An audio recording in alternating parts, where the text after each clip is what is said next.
last type of transformation we're going to look at is a rotation. So hopefully some of you would have the idea of what a rotation might be, just from knowing it in English, that if we have a spot and we're going to turn it through a certain angle. So this would be an anti-clockwise rotation of 180 degrees. So rotation means that you're turning the shape through a particular angle. And of course, if we're going to turn it through an angle, we need to know the point at which we're starting that angle as well. I'm going to start again by doing an example, and then we'll write some notes on it afterwards, because it usually makes sense with these things if we can see them first and then take notes on them afterwards. So what you guys will need to do is maybe pause the video now and draw out your XY axis going as far as 5 in every direction, and then I want you to draw these 4 triangles. Take a note of the points where the different vertices are, so we want those to be exactly right. Okay, so once you've done that, here's the question. We must match the image triangle with each rotation of the triangle A around the origin 0, 0. So I'm going to give you a list of examples that we need to match in a second, but first of all, let me show you what this might look like. So if we look at the triangle A here, and we just look at maybe the right angle, where the right angle is, that's the one that's probably easiest to identify. And if we join that to the origin, so the origin is my point 0, 0, then if we look at Q and find its right angle, it's up there, the question is,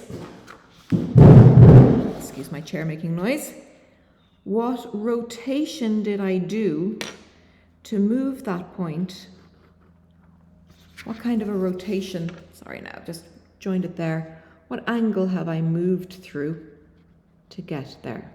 Okay, so it looks like maybe around 90 degrees, but is it 80 degrees or 100 degrees? Well, we're not going to measure it, because in a question like this, they would give us some options, okay? So we're going to match each image triangle with 3 different rotations, and we have to match it. So the first option is a positive rotation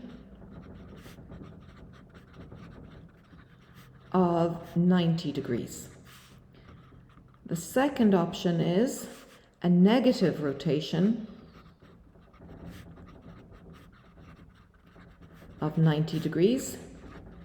And the third option is a positive rotation of 180 degrees. Okay, so those are our options there that we need to match to these triangles. Now, here's an issue. What does this mean? Well, there is an odd thing with rotations and with trigonometry and angles in general, that any anti-clockwise rotation, anti-clockwise meaning the opposite direction of a clock, is called a positive rotation. Feels a little bit backwards to us, but that's the way it is. That's called a positive rotation. And a clockwise rotation,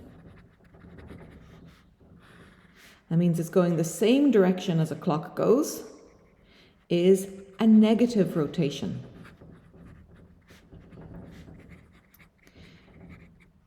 Rotation, just about fitting there, sorry. Okay, so you must learn those facts about rotations. So what we're going to do to check each of these in turn is we're going to pick the right angle, the vertex that's at the right angle, and then which of them could it possibly be? So first of all, to go from A to Q, we are going clockwise, okay? So clockwise means it's a negative rotation, and it's definitely not 180 degrees, so it must be my negative rotation of 90 degrees brings me to the triangle Q. So that's the answer to Q. What about P. Again, I'm going to identify the vertex that's at my right angle. And if I join this line back to the origin, so you can see what I'm doing every time is I'm joining it back to the origin, to the point through which I'm rotating. And we can see now my original line here has rotated, looks like 90 degrees again, and it's anti-clockwise, the opposite direction to a clock, which means it's a positive rotation. So the triangle P is my positive rotation of 90 degrees.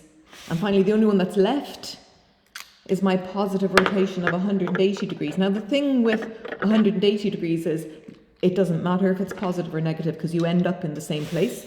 But again, let's take a look at my right angle.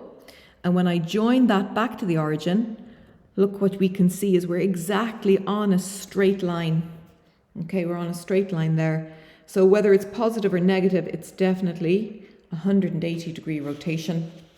And so the triangle R is my final answer here. The positive rotation should be clockwise, but with 180 degrees, it actually ends up in the same position of 180 degrees. Now, a quick note on rotations. We want to pick a point or a vertex, join it to the point of rotation,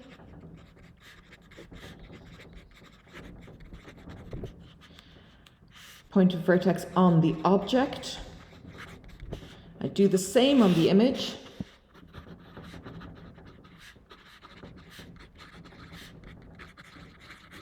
And we check the angle between these lines. As I've already said, if that angle is going anti-clockwise, it's a positive rotation, and if that angle is going clockwise, it's a negative rotation. For rotations, you won't have to draw them, you just have to be able to identify these.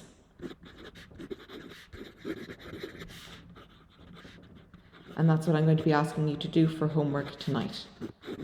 Okay, so that's the last transformation.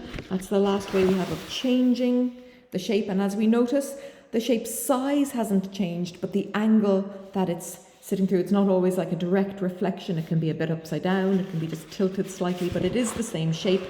And that's why it's called a rotation, which means turning through an angle. Okay, thank you.